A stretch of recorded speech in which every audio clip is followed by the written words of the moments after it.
Hello, y'all. Welcome. All right. Well, we're going to go ahead and get started because it is the top of the hour and there is so much fantastic information coming our way that I don't want to waste any of our time.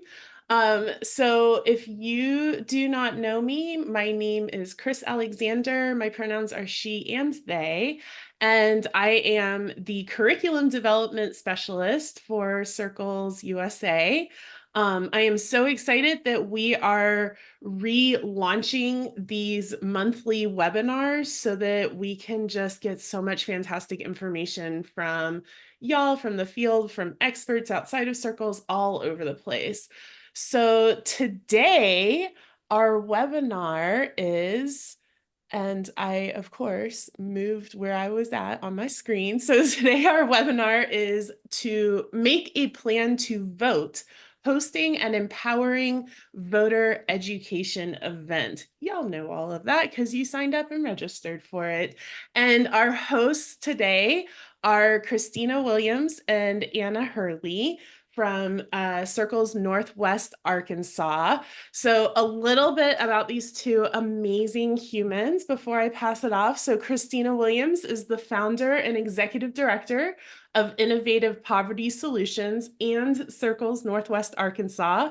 She came into this work as a listener and a learner, using her background in market research and community-based research to learn from those in our community closest to the problems.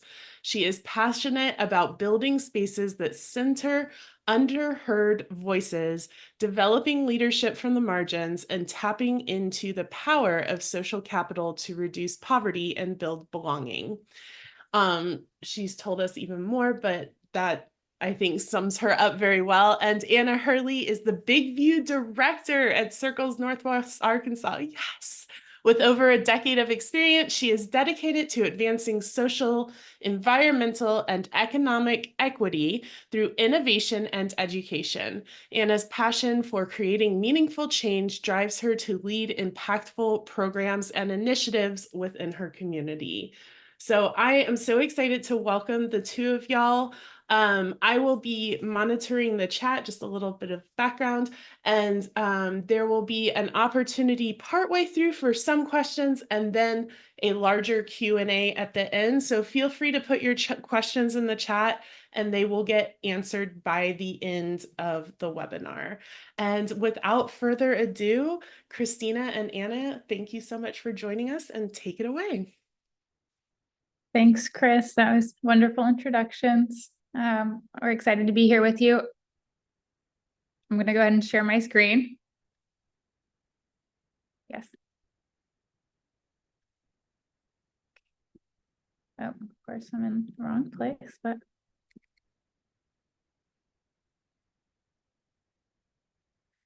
Okay, can everybody hear me all right? All right, well, thank you guys so much for being here and joining us for, well, what's my actually first webinar. So bear with me if I've done online teaching, but never a webinar. So I'm excited about that. I think Christina's hosted one before, right, Christina? Yeah. So, okay. We gonna get started. Already did introductions, so we'll breeze through this slide. Like Chris said, Christina and Anna here, so feel free to, I'll give contact information at the end. But if you have questions that you don't think of today, feel free to get in touch with us. Okay, so up for today, we're going to look at a few things. First, we're going to start with our approach, and that's sort of like our philosophy and our approach to hosting these Make a Plan to Vote events. And then how to get started. There's a lot of information we're going to give you today, but there's a few things you can do to get set up for success in planning these events. Third, we're going to look at the content and the collateral that you need to create and sort of go through what we've done in the past. And I'm going to share at the end a folder with you guys, or that will be shared out later, that has this presentation as well as some examples and the actual content that we use that you can edit. Then we're going to go through PR and marketing. So it's an important event, as we all know. getting the word out about voting. And so how do you promote your event? What are some things that we've done in the past? Next, we're going to go through setting up the venue and the supplies that you'll need the day of. So how do you want to, AV needs, things like that. And then a few things that we do after the event to just follow up with attendees. So we're going to start with our approach, and Christina is going to talk to you a bit about that. Yeah, thank you, Anna.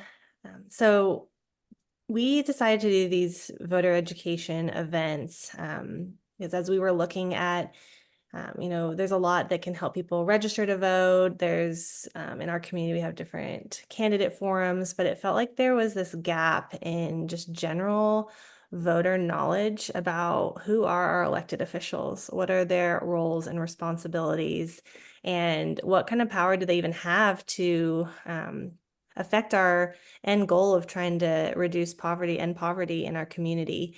And we talked to someone at a news station once, and they're like, it feels like you're having to study for like the ACT when you go vote. Like, it's really complicated. There's so much on there. And so many times, if you guys are like me, I go in there and I'm like, okay, I'll just make my best guess. Like, I don't know what these positions are, let alone who these people are.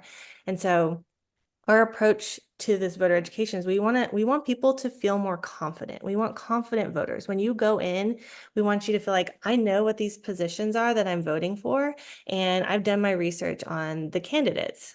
I don't have to straight line by party. I don't have to just make a random guess, and I don't have to skip the answer. I feel confident. I know what I'm doing when I'm in this voting booth.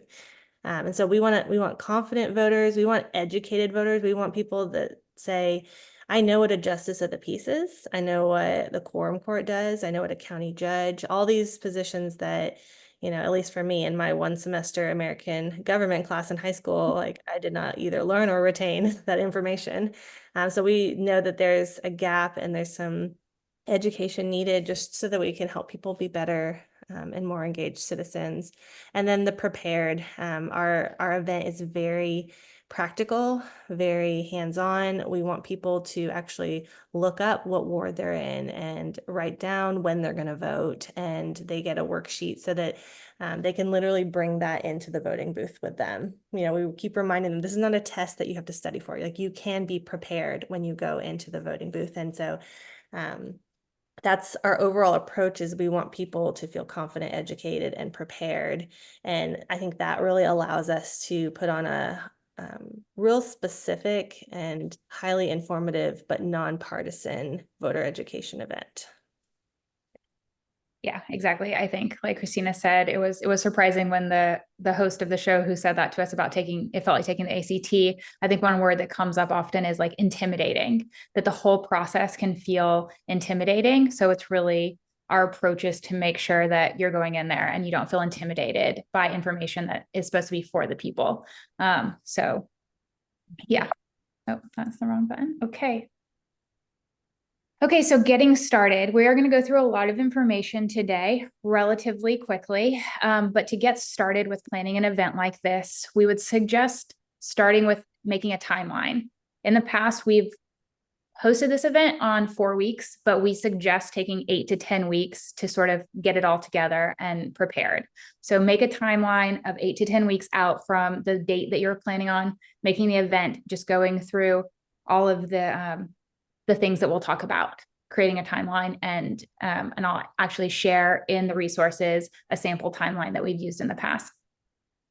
Next up, it's really important to figure out, obviously, where you're going to host this event. We typically have hosted it at our public library, which is a beautiful space, and they are really welcoming to our events. However, churches and other accessible locations, but top of mind is first, where are you going to host this, I think, before you can even figure out when you're going to host it and start making that timeline. Next up, what we found is really important is to go ahead and figure out how you're going to do registration and ticketing. You could do this for just internal Circles community. We in the past have opened it up to be a larger public event. And so we've used Eventbrite in the past. They have started charging for their ticketing. So if anyone actually knows of a free registration and ticketing site, let us know. Until then, Eventbrite does work quite well. So get your Eventbrite set up and allow people to go ahead and start signing up for the event. And then again, determine your budget. Do you have a budget for this? Are you we have offered free pizza in the past as a draw. People love some free pizza. So we've offered free pizza and water. And then there's some things, printing, marketing, if you want to have any budget, and then Doodly, which we'll talk about what a Doodly is in just a little bit. So again, I'm going to share examples of those with you in the packet that we send out later. But these are some of the main things to do just to get started. Add, when the first one of these that we ever did, it was pretty small, mostly for Circles, although we did open it up. We didn't do food. We had a few pieces of paper we printed. Like, you can do it on a pretty minimal budget. The most recent one we did was like bigger. We offered the food. So there's a range of sizes of event and costs that you could do. So I don't think, I hope that budget isn't a deterrent for something like this. Yeah. And to piggyback on that, everything that we're going to walk through today, we've sort of spent years building out our website and building out some of these collateral pieces that we have. And so everything from this sort of larger scale all the way down to focusing on one very specific race or issue could be, really helpful. So it's like a yoga class. Come in where you're able and don't have to do the full pose. Okay, so some of the content and collateral, and this is sort of the bulk of the work. So first, I'm going to talk about some promotional graphics. Those are just a few things that you can use on Instagram, on the Eventbrite page, and then to share with others to share out about the event. And then the website content is where we have spent a lot of time building out our Circles website for voter information. I'm going to take you guys into the website and walk you through that. That's where we're going to have some time for you all to I'm going to walk you through it quickly and then give you about 3 minutes to look on your own and ask real-time questions about what you might be seeing. And then next, the event presentation. So that's the actual presentation that you would do at the event to educate the voters on what you're going to talk to them about that day, if it is one specific a candidate race or across the board general election. And then lastly, the event handouts, which are the actual content that the attendees will use to make their plan. Where are they going to go? And we'll walk through that in just a moment. So first, we're going to start with promotional graphics. We would suggest making 3 different graphics. We've used Canva in the past. Again, we're going to include these samples in what we send out to you. We suggest making one that is a flyer size that you could put around at coffee shops, things like that. One that's a Facebook header size. That's the same size that Eventbrite uses for ticketing and registration.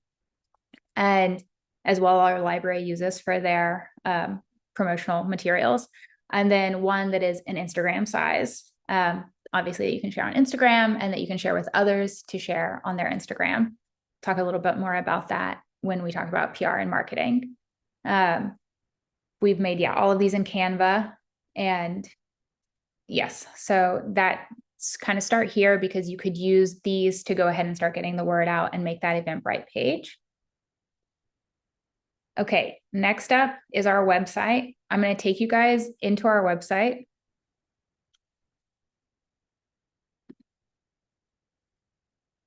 So this is the Circles website, and we're on our voting pages.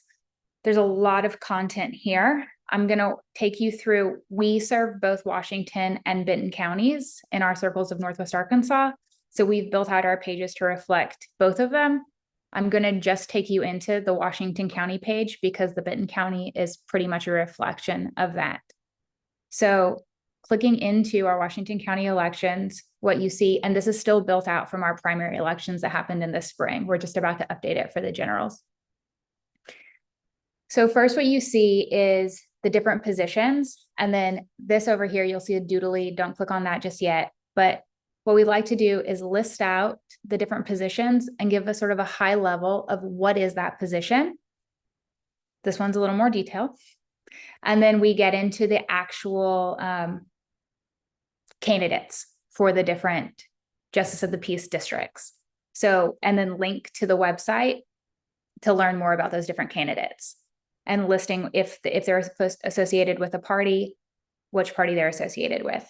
So here you're just going to see all of the list of everyone running for the justice of the peace, giving those attendees an opportunity to do their own research and look at people while having one house to find out this information in. That's really our goal with this website. We found it really challenging to have to navigate a million different websites to figure out this information. So we've just tried to pull it all under one roof. And there's a lot here. Okay, so justice of the peace, moving into the constable.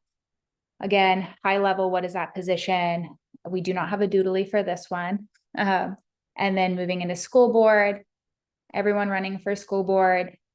And then we have some of our old ones that were not up for election in the primaries. And we just keep that information on the website. So this is what it would look like in one of the county pages. Now going back to special elections and ballot issues. Trying to, again, house all of this information. What is a special election?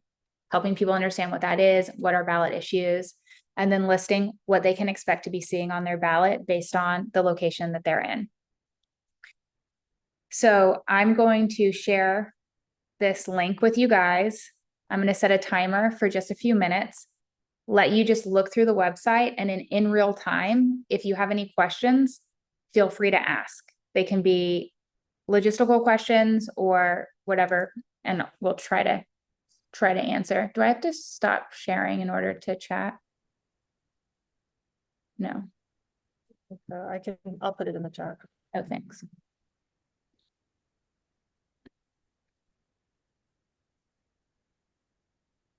And again, we've taken several years to build out all of this content. Definitely, Christina, where did we start with? Was it Justice of the Peace? Mm-hmm. Yeah, that was our first one. And this is great intern work if you have an intern, because they're just like scouring the web to find all the different websites and, you know, using ChatGPT to create little summaries and things like that. If you have a question, feel free to just raise your physical hand because I'm watching, or raise the Zoom hand. Digital hand. Yeah, and don't click on any of the videos right now. We're about to watch 2 of those in just a second.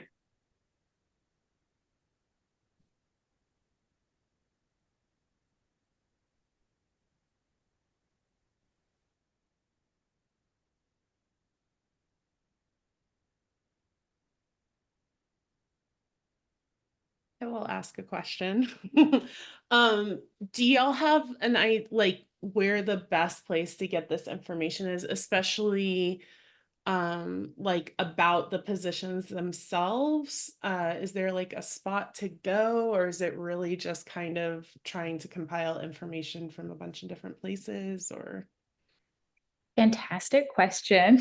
We have some resources towards the end for that, but what we ultimately suggest is, yes, it's different, going to the different websites of, you know, the different positions, seeing the official websites for that, the government websites. And then one of our like dearest, you know, pro tips is literally calling the elected official and or the candidates and asking them about the position. And so that's been really fruitful in making some of these doodly videos, for example, is just hearing directly from the people that are fulfilling the roles to help us better understand what they actually do. Yeah, because sometimes you can read the stuff that's on like the county website and still not understand what these positions do. And so to talk to someone who's actually in the position or running for it has been really helpful to be like, can you explain this as if I was a third grader? Yeah. And we've had a lot of luck getting responses. If that's getting a phone number directly or an email out, it seems like there's been, yeah, really, really responsive.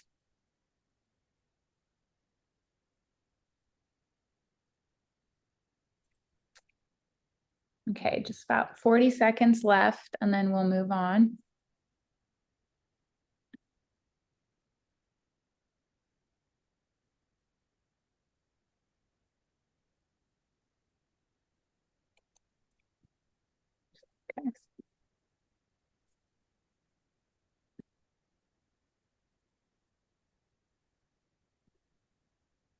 Okay.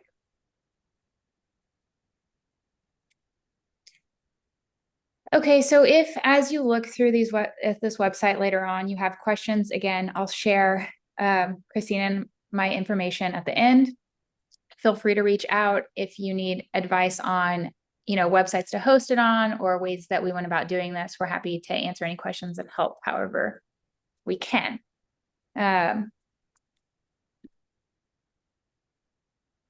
Okay, so next up, Chris, you have the links for this. We're going to show you, but really quick, don't show it just yet.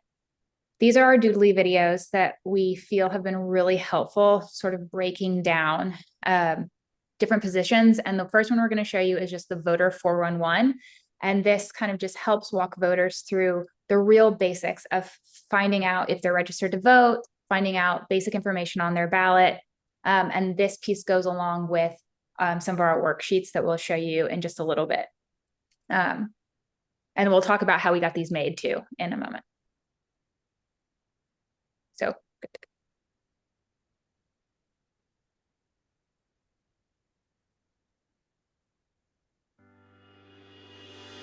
Election season is upon us, so let's get ready to vote. We'll start with the basics, the Voter 411, brought to you by Circles NWA. Preparing to vote can feel overwhelming, but it doesn't have to be. There are many resources available to help you feel confident in casting your vote. Let's start with the basics. Where can I find my sample ballot? What district and precinct am I in? Where can I go to vote early? To answer all these questions, let's go to voterview.ar-nova.org. This is an official website created by the Arkansas Secretary of State and has all you need to answer these questions. To start, type in your first and last name. Select your birthday and click Look Up. From there, it will pull up your name, address, and precinct number. If you scroll down, you'll see a section called Sample Ballots with a link to the different ballots you can choose from. If it's a primary election, you can choose a ballot that includes the Democratic primary candidates or one with the Republican primary candidates. You can also select a nonpartisan ballot that will include only nonpartisan positions. If you choose a partisan ballot, you will see only your party's candidates for each position. It's not till the general election that you vote between parties. Some positions, like prosecuting attorney or Arkansas Supreme Court justice, are nonpartisan positions and will look exactly the same on all ballots.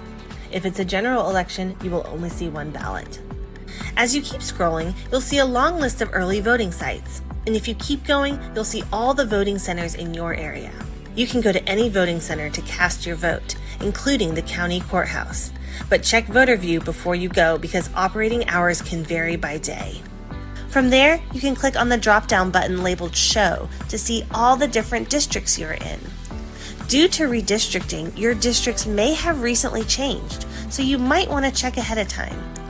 Luckily, your sample ballot is automatically customized for all your districts and precincts. Your vote matters, and through our votes, we decide who gets to fill the seats that rule our county courtrooms, that decide how our taxpayer dollars are spent, that write and pass new laws for the state of Arkansas, and that represent our voice in our local and state government. Here is when early voting starts, and Election Day is the last day to vote.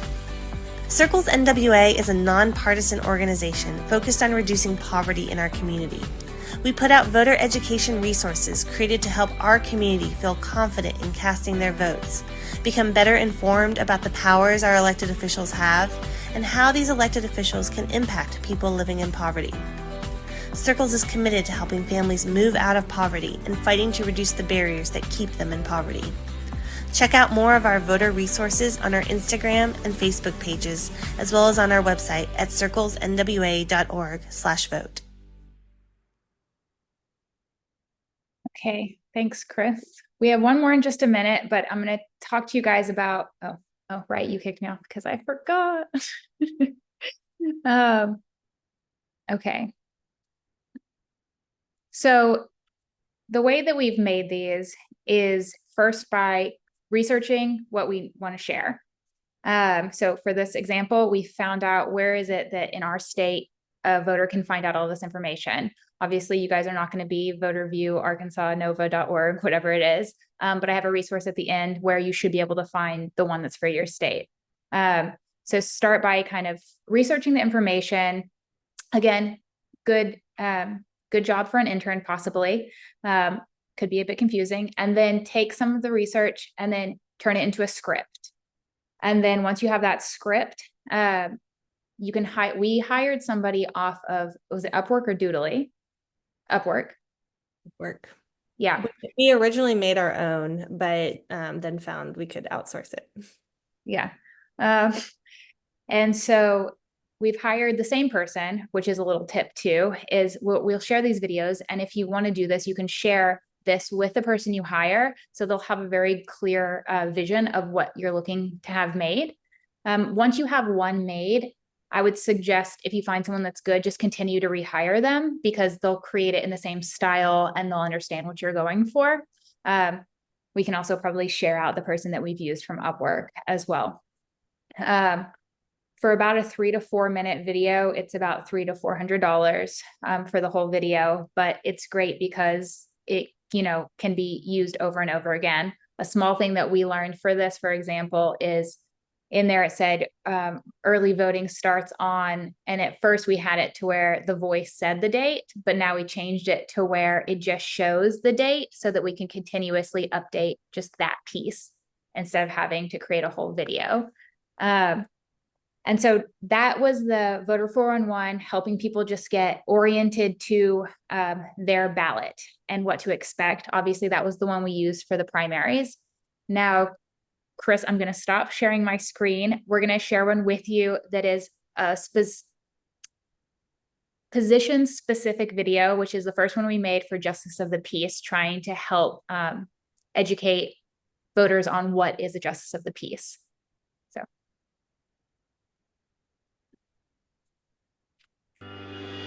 Now that you've found your sample ballot, let's talk about the different elected positions that may be on your ballot. We'll start off with one you may have heard of, but may not know much about, Justice of the Peace, brought to you by Circles NWA. While you may immediately think of the connection between a Justice of the Peace and the ability to perform marriage ceremonies, that is just one small and optional role that this elected position plays. A Justice of the Peace is a county-level elected official, and together the JPs make up what is called Quorum Court. The Quorum Court operates as the legislative body of our county. You could maybe think of them as the Congress of our county. There are 15 Justices of the Peace on the Quorum Court that serve 2-year terms. What powers do they have? One of the primary powers that JPs hold is the approval of county budgets. This means they have the authority to approve the funds for all the different county departments. This includes the county library, the county detention center, the juvenile detention center, and even the animal shelter. This also includes county departments that provide services for things like marriage licenses and property tax assessment. Overall, it is their job to help ensure our taxpayer dollars are spent wisely. JPs also have authority over zoning code within the county. If an area outside the city limits wants to change zoning, it has to come before the Quorum Court. For example, JPs may be asked to assess the impact of building something like a new cell phone tower and weigh the impact to the surrounding property with the need for the business or service. What are some examples in action? One of the biggest impacts JPs had in Washington County this year was with the criminal justice system. Our county detention center continues to face overcrowding, and there was a proposal for a $38 million expansion of the county's jail. Together, these Justices of the Peace authorize studies of the county's criminal justice system and jail population, seeking ways to reduce overcrowding rather than expanding the jail. One of the key findings from the Ombudsman report found that a large number of the jail beds occupied in our county jail are there on failure to appear for court, or FTA. Most of these are nonviolent offenders, but they remain in jail because of their inability to pay the ultra-high bond amounts. At the time of one of the reports this February, there were 111 FTAs detained in the county jail, with bond amounts set at $50,000 or higher, with some in excess of $100,000. What was the conclusion of this report? You should read the report for yourself, but let me direct you to this one section. It says virtually all are poor. The conclusion was that Many of the beds occupied in our county jail are filled with people who are too poor to bail or bond out of jail for $500, let alone $50,000. Through taking the step to look for alternative ways to spend taxpayer dollars, the current Quorum Court showed the power and influence they have to advocate for a criminal justice system that does not unjustly burden those from poor or low-income households. You can view the Quorum Court meeting minutes on the county website to see which JPs voted for or against this, as well as many other agenda items that are voted on. Circles NWA is a nonpartisan organization focused on reducing poverty in our community. We are putting out voter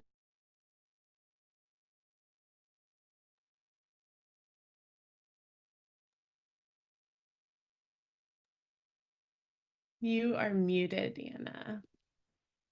And we all get to drink. Okay, so yes, that was an example of the kind that we like to make for positions specific. And sort of what we like to do is outline what is it, what powers do they have, and then try to use a specific example that is relevant to the community. So those are really helpful because they're, pretty usable year after year. And if you start making one, you can kind of just add to your library of doodlies. And that one is like, we got those examples, like we got the I think the Congress of the county from talking to some JPs. That nowhere online does it call JPs the Congress, but that kind of connection to the federal government is really helpful to see that they are the legislative body. And so this was something that people on the Big View team have helped with. They make those calls. We have this kind of script follows a similar template. If you look at any of the other ones we've done, it's always like, what is it? What powers do they have? And what's an example? And so it is set up in a way that other people can take this, even if they're volunteers, and do some research. And I found that people that get really passionate about voting, getting people turn out, like this is a great way for them to put something tangible out during a voting season. Yeah, and to Addie's comment, we are always trying to show why we're talking about these issues. Like, you need to vote because we are trying to reduce poverty, and this specific issue intersects with poverty in this way. And it's such a great way to, like, it allows us to talk about so many different issues that come up in a voting season. And we're always trying to like point it towards our specific focus on poverty reduction.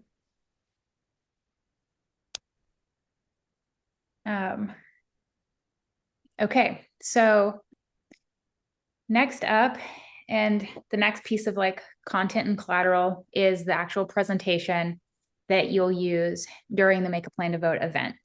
I'm going to very quickly, Christine and I are going to very quickly run through this. It's a long presentation that we made for this past primaries. There was a lot of information because we had our nonpartisan judicial elections happening at the same time. So there was a lot of education to do, both for our own selves and then for the community that came.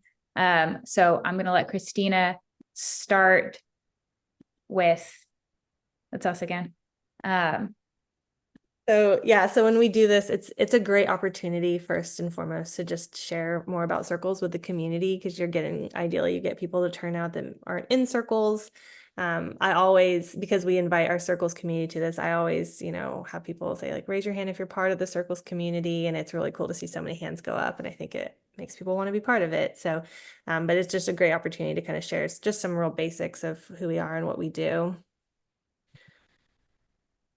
And then for this particular event, we wanted to set up, for those who especially weren't familiar with Circles, why is Circles doing a voting event? When that may seem kind of out of left field for some people, but to talk about like, we are here to remove barriers, the barriers that are keeping people stuck, and to kind of show this wall imagery. It's like, if we wanted to get rid of this barrier, there's a couple different ways we could do that. You could try to build a gate that goes through the wall. You could try to, maybe find a ladder and you go over the wall, or maybe you just need to take the whole wall down with a jackhammer. And so, getting people to see like, yeah, there are barriers, there are things we can do.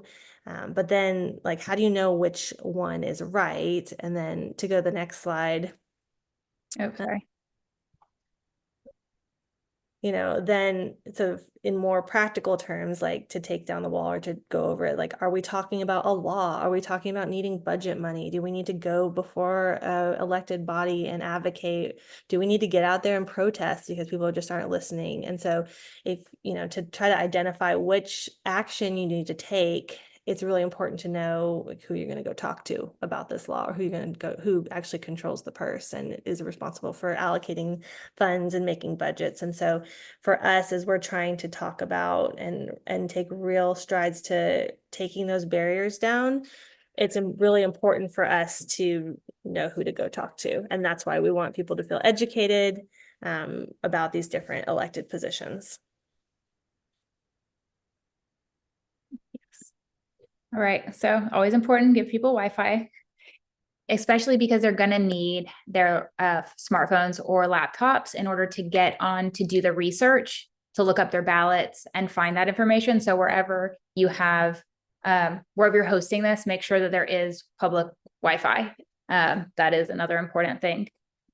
All right, so setting out the roadmap for what the event will look like. First, we'll walk people through finding their sample ballot, doing that voter 411 video, making sure everybody has access to finding that, and then walking through the roles on the ballot that they'll see, and then actually making time for them to work on filling out their Make a Plan to Vote content. So I'm truly going to speed through the next 36 slides. All right, voter 411, we talked about that. This is where the video would go. Talking again through exactly how do you get to your ballot. Very specific information. Now, we're going to mention this right here, and this is the only place we're going to mention this during the webinar. But in Arkansas, you do have the constitutional right to have your voting rights restored after completing a felony sentence. I am not sure what that is for different states. However, you can look to the ACLU for that information for your state specifics. And then we just like to mention at all of our events that we are happy to work with whoever might need this assistance to be able to get their voting rights restored and put them in contact with the right people. So kind of going through what this looks like if you do have a felony or misdemeanor and who's still eligible to vote. All right, now we're getting into that. Yeah, it's a great just point to be able to educate people on this too, because if you haven't been in that kind of situation, you may not have even been thinking that people can't vote, or you may think that they're assumed that they could never vote. And so anytime we can slip in that kind of other poverty IQ information, we always try to do that. Yeah. So yes, now getting very specific into the open primaries, talking about what that means. And then there's 3 ballot choices, as you kind of saw in the video, the Republican, the Democrat, and the nonpartisan. Making sure people understand what is a primary and how it's different than a general election. That was really important this spring, obviously not for the general coming up. Then we also in tandem had, like I mentioned, the nonpartisan judicial elections, which did function as a general election. That's why this past Make a Plan to Vote event was a little tricky, because you were voting on the judicial positions, unless there was a runoff, which there is one, but it was not a primary. And then we started doing some of the education piece about the Arkansas State Supreme Court. Again, that was really important for this past election. We were talking about how all Arkansans vote for these specific positions, that are statewide positions. We made a doodly specific for the Arkansas State Supreme Court that we showed, high level things to remember. And then we got more specific. What does a Chief Justice do? That was one of the roles that was up for election. Talked about some of the additional context. It was important because we had several people running for positions that would leave their spot vacant. And so we really wanted to educate people about what happens when a position is left vacant, because it's appointed by our governor, and that would last for quite a while until the next election. So we wanted to give that sort of important context. Going into what is an associate justice, some context with that. And then a key resource. It was really, really challenging. Probably the nonpartisan judicial was like the most challenging thing to find out about, because they're in this very special nonpartisan name, but they don't necessarily they're partisan-ish. And so to really find out who they are and what they stand for was really challenging. And literally like the day of our event, this guide came out and we had been like calling people trying to figure out very important guide. Then we moved into some of the more local ones that were important, specifically the district judge and prosecuting attorney. Lots of information that we're giving you guys, but just trying to show you sort of what a presentation looks like. This will be again shared in the content that you guys get from us afterward. This was a prosecuting attorney doodly video. So really trying to not just talk at them the whole time, but have a little bit of interactive and fun. The doodlies are kind of fun. Getting into the prosecuting attorney, then talking about other things you might see on your ballot: school millage, US Congress, state treasurer, unopposed candidates. All of that are things that they might see on their ballot that, again, we had to figure out based on looking at our ballots and figuring out what are pieces that we don't know and understand on this ballot, and then just like making that transparent. And then what we did was ultimately create this QR code and then tell people to follow it. That was going to take them to our website, where they were then going to have time to work on their make a plan to vote paperwork, which I'll show you guys in just a second. After they worked on it, I'm going to walk you through the rest of the presentation since we're already here. We gave them time to work on that, and then we gave them time to work on it. And then we came back up to talk a little bit about the ballot initiatives that were happening throughout our state. So we ended up just going through, what is a ballot initiative? What does that look like? What does that require in our state? And then really quickly talked about the different ones that were in Arkansas for this coming election. And finish up with some resources. And then of course, a shout out to our next event that was coming up. So that's an example of the kind of presentation. So always starting with that voter 411, getting people acquainted with how to find their own information, and then going into some of the educational piece. Christina, is there anything that I'm missing from that? Okay. So now we're actually going to look at the event handouts. This is the pieces of paper that everybody gets at the event to literally fill out. I'm going to make these bigger for us to see. It got a little bit wonky in the presentation, but literally just asking questions. Am I registered to vote? Do I need to update my voter registration? What county am I registered in? What precinct? And then will I vote earlier on election day? Just really having people think through every single detail so that it makes it just that much harder to like forget day of, or just decide not to, because you've already made this intense plan. And then you go a day, what time, what location, how are you going to get there? And then you even write who can help me, or who can help remind me to vote, who can I remind to vote? So then you become not only someone who's, accountable to vote, you become accountable to helping someone else vote, which I find often makes it easier for your own self to feel like you need to do it. And then even calling out the barriers that might prevent you from voting. Well, I don't know my schedule for next week, and I could be working during these hours, so that could be a barrier. Next, down here, and this is what you could find on the voter view or whatever your state comparable is, literally putting in what is your congressional district, court of appeals, all of that information, so that you just have it there and ready to reference. This is a page for notes. Now, here's where you actually list the positions on your sample ballot. What do you see when you pull up your sample ballot for federal offices, state offices, nonpartisan, judicial? This will change depending on the voting cycle election. And just literally filling this piece of paper out so that when you go in, you can this is what we suggest for people, take this with you. You do not have to go in and have these pages memorized. You can go in, you can write down, we suggest you write down the different people and then make notes about what you like and dislike about them, and who you ultimately decide who do you want to vote for. Oops. 1 second. Again, the 4 different pages, the voter 411, voter education notes, my sample ballot, and then the positions on your ballot. So this again will be shared with you guys. It should be editable for you to be able to update it for whatever your needs are.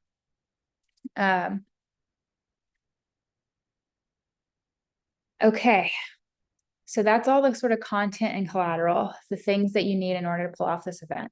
So you have all of this stuff. How are you going to get the word out about what's going on? And the 4 things that we've tried and had a decent amount of success with in the past are flyers. Seem simple, but they're effective. We've gone around to coffee shops, the university, public libraries, grocery stores, laundromats, all good places to put flyers. The local radio, our local NPR station, has been really supportive on wanting to help us get the word out about our events. And then local morning show, that's a picture of Christina and I from Good Day NWA. That's the host that said that he felt intimidated and like it was taking the ACT, SAT, whatever. And so that was a really good way for free. Again, all of these things are free ways to promote your event. And then, of course, putting it on your own social media.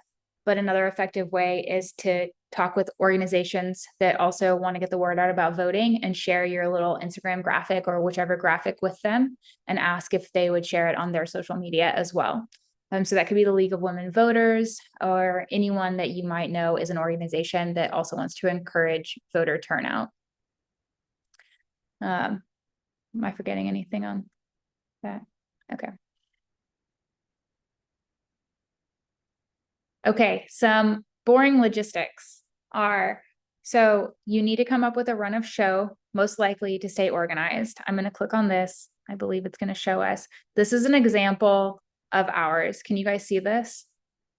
So it's an event that we from 6 to 7:30, and then we just have the whole breakdown of exactly sort of the timing that we plan. I'm including this also in that folder of content that I'm going to give you guys. But just showing how do you plan on this event going so you can make sure that you're staying within timing. All right, another thing to think about is the tables and the seating. We have used round tables in the past without thinking about the fact that we're facing one way. And if we have round tables and then we have chairs that are not facing us, that it just makes it that much more challenging for people to turn around. So how many tables do you need and how do you want to set up the seating? It's a small thing, but it's worth thinking about ahead of time. Another last minute sort of thing to think about is make sure you have pins. I think last year we were like, oh no, we have handouts that everyone needs to fill out and we hadn't thought about pins. So make sure you have plenty of pins, pencils and erasers. Maybe that's even better, honestly, so people can erase things, but the event handouts you'll need for the day of and the pins. And then last but not least, the tech needs. If you're going to be speaking from a stage, do you need a microphone? Is the space small enough? Do you need a laptop and a podium? How are you going to sort of deliver this content and the presentation to people? Do you have a TV screen that you're using? Is it a projector? Do you need to have people there helping you set those things up? And then in the past, the library has been really wonderful about recording our events, but it's been really useful to record the events because then we add them to our website. So anyone who didn't make it has the opportunity to go and rewatch if they'd like to. So highly encourage trying to record, even if that's a tripod and a phone. I think worth the effort there.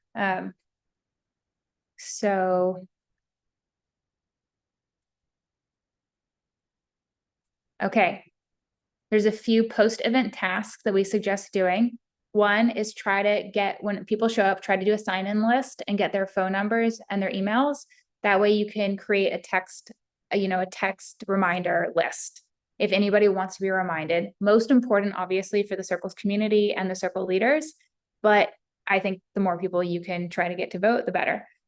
So create a text list with all of the names and numbers, and then start texting people daily to remind them to go vote. Next, try to encourage people to get a selfie or a photo of them after they voted with their I voted sticker. Here's an example of some of the ones that we got. They're really, it's an encouraging thing for people to be able to take a photo of themselves and feel like, they did it. here I am, like have that moment of feeling proud of themselves for doing something that truly can feel intimidating to a lot of people. And then B, it's really great way, things for circles to be able to share out on their social media, to show some of the impact that they're having from hosting a Make a Plan to Vote event. And then third, update the website. If you got that event recording, just go and add a link to it on the website so that other people can go access it. It's a great pairing if you share a photo from an early voter with the link to, if you missed it, you still have time. Watch the recording and then go vote.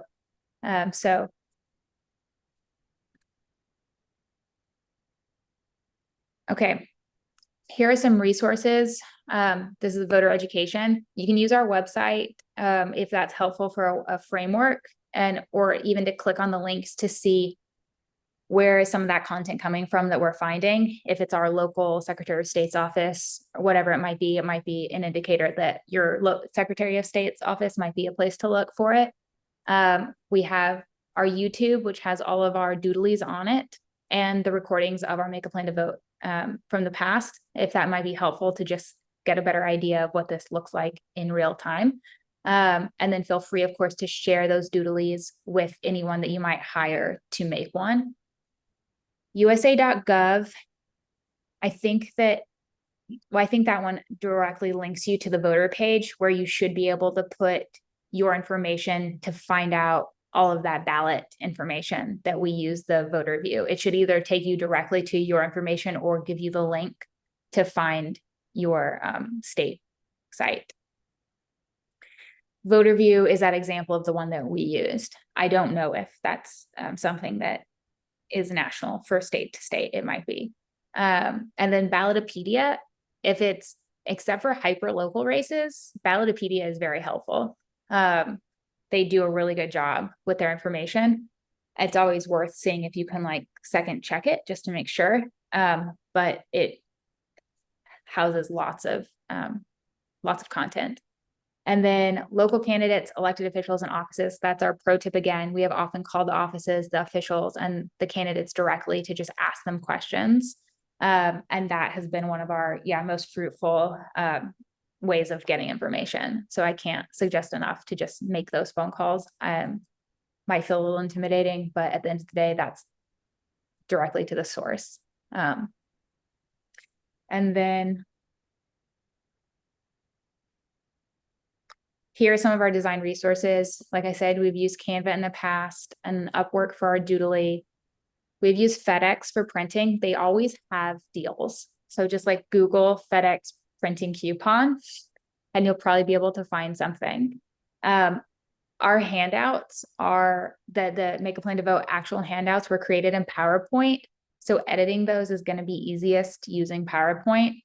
It'll be a little challenging doing it outside of PowerPoint. So that's just a helpful tip. And then those links 5, 6, and 7 are literally links to the designs that we used for our previous events. And they should be, if you go there, I'm going to include a downloaded version of them in the folder, but this should take you to the link, and then you should be able to make a copy and then make it editable for yourself. So you can actually use that exact one and then edit it for your purposes. And here's a little bit of the comments that we've received after our voting event. We just wanted to show you these because it has proved to be something that for our community has been really informative and helpful and encouraging for voting. For example, this is the most informed and confident I felt while voting, thanks to resources from Circles Northwest Arkansas. They have easy to understand and accessible information on their website. If you need help making a truly informed vote, check it out on our website. Circles made a consistent voter out of me. The sample ballot has been so helpful. I should know how to find these things, but I don't. And that's the thing is, right, there's like no shame. I feel like so many people are like, feel this shame of I should know this and I don't. No, it is so hard to know this. And so what a, false feeling, but I should know these things, but I don't. I feel so much more prepared this time because of your Circles help. Appreciate all your help. So these are just a few of the comments that we've gotten that we wanted to share, because we do feel like this is a really empowering, and as I think we all know, voting is extremely important and can be very intimidating. And then here's just a little bit of the data that we received about that correlates to our voting events. We think at 18 months, percentage of circle leaders who agree or strongly agree, 93% can see how their vote matters when it comes to working for poverty reduction. So that's pretty huge. And at 18 months, has your time in circles changed the way you will vote? 81% of people from becoming educated, A, about circles, and B, at voter events such as this, feel like they have more information to vote, more in line with what they actually value. And then we had 100% voter turnout for circle leaders in cohort 1, which was 6 people. We haven't redone this data, so we're looking forward to doing that again. So this is a little bit of, just data and metrics that we feel we're sharing to encourage hosting an event like this. Again, we have worked our way towards doing something that's really large scale, but like Christina said, they started with just doing it in the church with the Circles community primarily, and it being a much more focused on the JP event and some more just like the 411 basics. And I think that an event like that is extremely impactful as well. So it certainly doesn't have to be an all or nothing situation.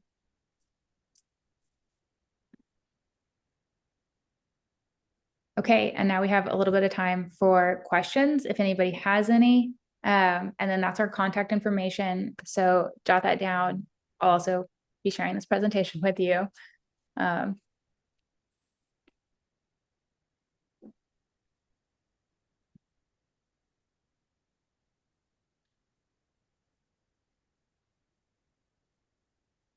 Thanks, Chris. Okay.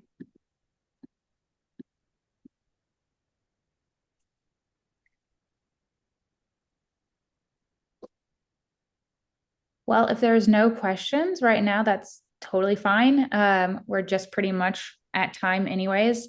So I'll be sharing the folder of information, and that will go out to Free Camp, I believe, correct, Chris? Or wherever. Yes. Yes. Okay. And again, if you come up with questions, please feel free to shoot me an email, and I'll be happy to answer it the best I'm able to. So. Wow. Let's show Anna and Christina some love. This was incredible. I learned so much. Oh, Courtney, do you have a question? Or were you just showing love? Tried to do hit the wrong button. Thank you guys so much. This was absolutely brilliant. Like I said, I learned so much. I'm really excited to take this back to the Circles chapter that I'm a part of. I really hope that this shifts, people's ability to vote in all of our other chapters. So yes, this information, the webinar itself, the recording of this webinar, as well as all of these materials that Anna is talking about giving us, which holy cow, there's so much amazing resources here that is going to save people hours. So thank you so much for that. All of that will go on FreedCamp. We're also going to put a link to these things into the next Loop newsletter, just so that everybody once again has another opportunity for it. And there will be a blog post about this event and how it went, and the link back to the resources will be there as well.